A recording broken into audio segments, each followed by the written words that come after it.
Ne aflăm la sediul DeltaNav, unde se implementează un proiect finanțat din fonduri europene prin mecanismul de finanțare ITI Delta Dunării, proiect cofinanțare europeană. Mai exact, un proiect în valoare de 5.090.000 de euro prin care se realizează o fabrică de nutrețuri pe bază de cereale și plante furajere în localitatea Cataloi, județul Tulcea.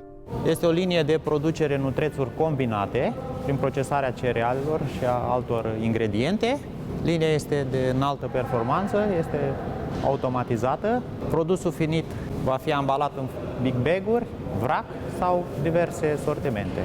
Aceasta este reprezentarea grafică a liniei de producție. Pe baza senzorilor sunt urmărite toate fluxurile de producție, transmit informații despre procesul tehnologic.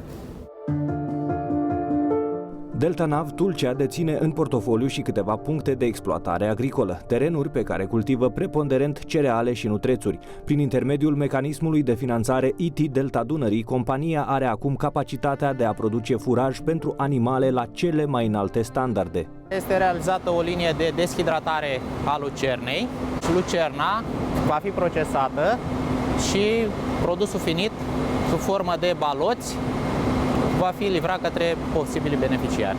Linia este compusă din mai multe echipamente, fiecare cu rolul său.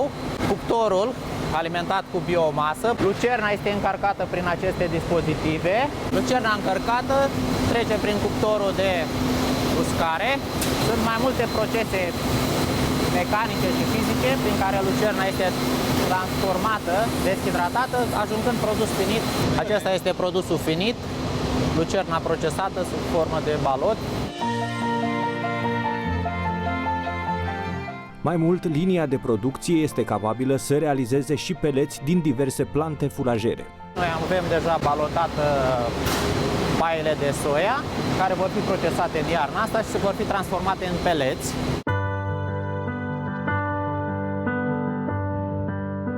La aproape 50 de kilometri departare, la Jurilovca, regăsim amprenta mecanismului ITI Delta Dunării asupra comunității prin investiții private inedite, dar și prin proiecte publice dezvoltate de autoritățile locale.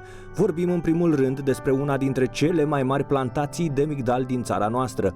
Un proiect finanțat din alocarea ITI Delta Dunării prin Programul Național de Dezvoltare Rurală 2014-2020,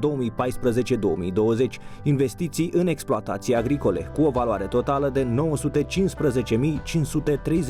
de euro. Piața încă nu e acoperită de fructe de migdale și atunci am mizat pe soiul ăsta de pom fructiferi.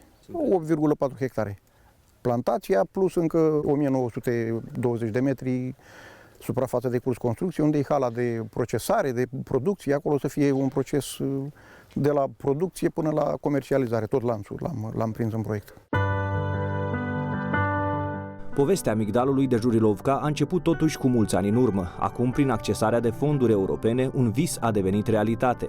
Tulceanul Paul Bălașa a pariat pe acești pomi fructiferi și, în 2-3 ani, când primii migdali vor intra pe producție, speră să facă profit. De vreo 18-20 de ani am plantat la mine acasă câțiva migdali, eșalonat, nu toți odată, în decurs de vreo 5-6 ani și a rămas după aia să văd rezultatele, să văd cum se comportă.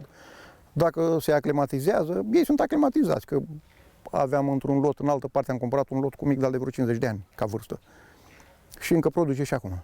Prin ITI Delta Dunării este tot proiectul accesat. Toate fondurile vin prin ITI.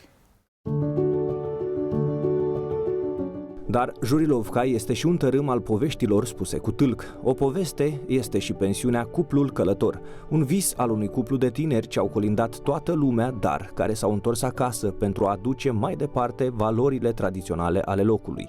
Este finalitatea unei viziuni pe 7 ani. Noi am locuit în București, am locuit în alte țări, am călătorit destul de mult, am fost musafiri, am învățat să fim musafiri, ca apoi să ne întoarcem în România să fim gazde.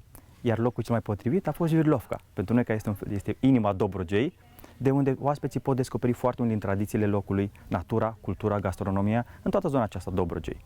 Dar acest proiect nu l-am fi început dacă nu am avut o prietenă bine intenționată care ne-a spus despre mecanismul ITI de finanțare prin fonduri europene, pe care l-am accesat și după 3 ani de zile am ajuns la faza de finalitate. Au fost economii, au fost eforturi, dar acum suntem mândri și încrezători că ceea ce am făcut va aduce un plus valoare comunității. Proiectul a avut o valoare totală de 222.220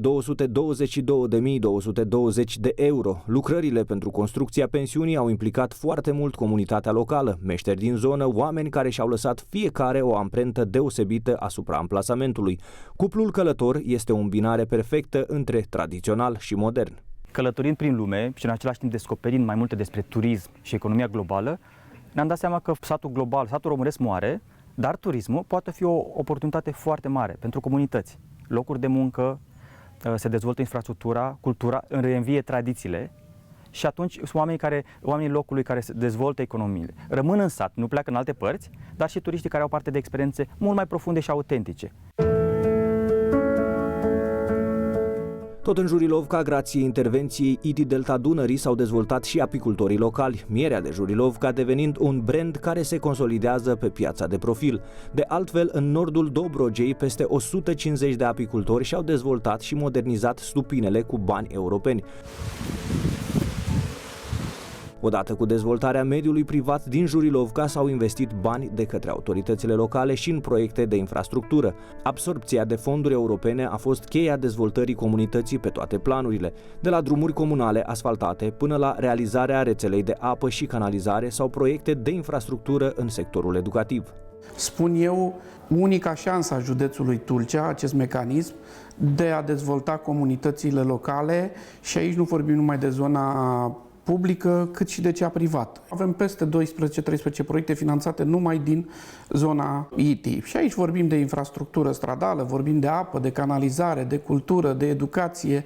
Putem spune că la Jurilovca am luat tot ce am avut disponibil până la urmă.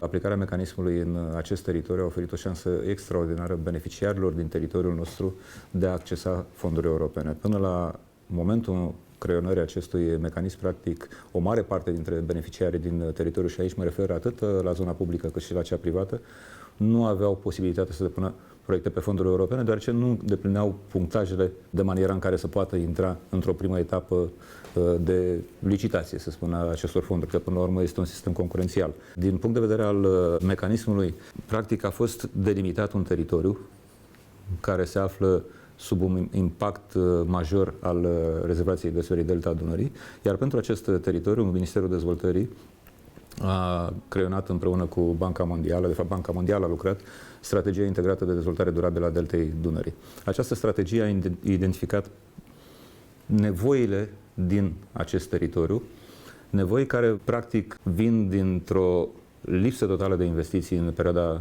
precedentă, pe de-o parte, iar pe de altă parte din niște constrângeri creionată de către extensa rezervației, constrângeri de mediu.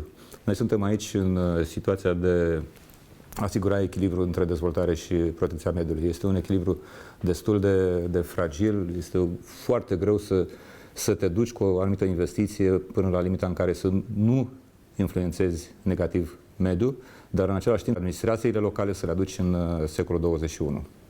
Iar acest mecanism, și cu această ocazie pot să vă spun că a fost și cel mai mare mecanism din programul 2014-2020 cu alocare de peste 1,2 miliarde de euro.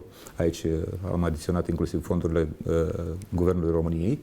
Cel mai mare mecanism din Europa, următorul după noi fiind undeva la 600 de milioane de euro aplicat în Marea Britanie.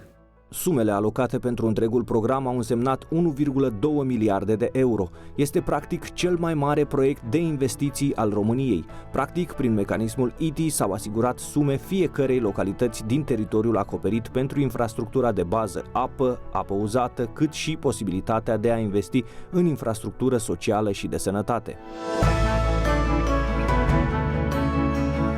Până în prezent, peste 1700 de proiecte au obținut finanțare prin ITI Delta Dunării, dintre care 900 sunt din mediul privat. Rata de contractare este de 98%.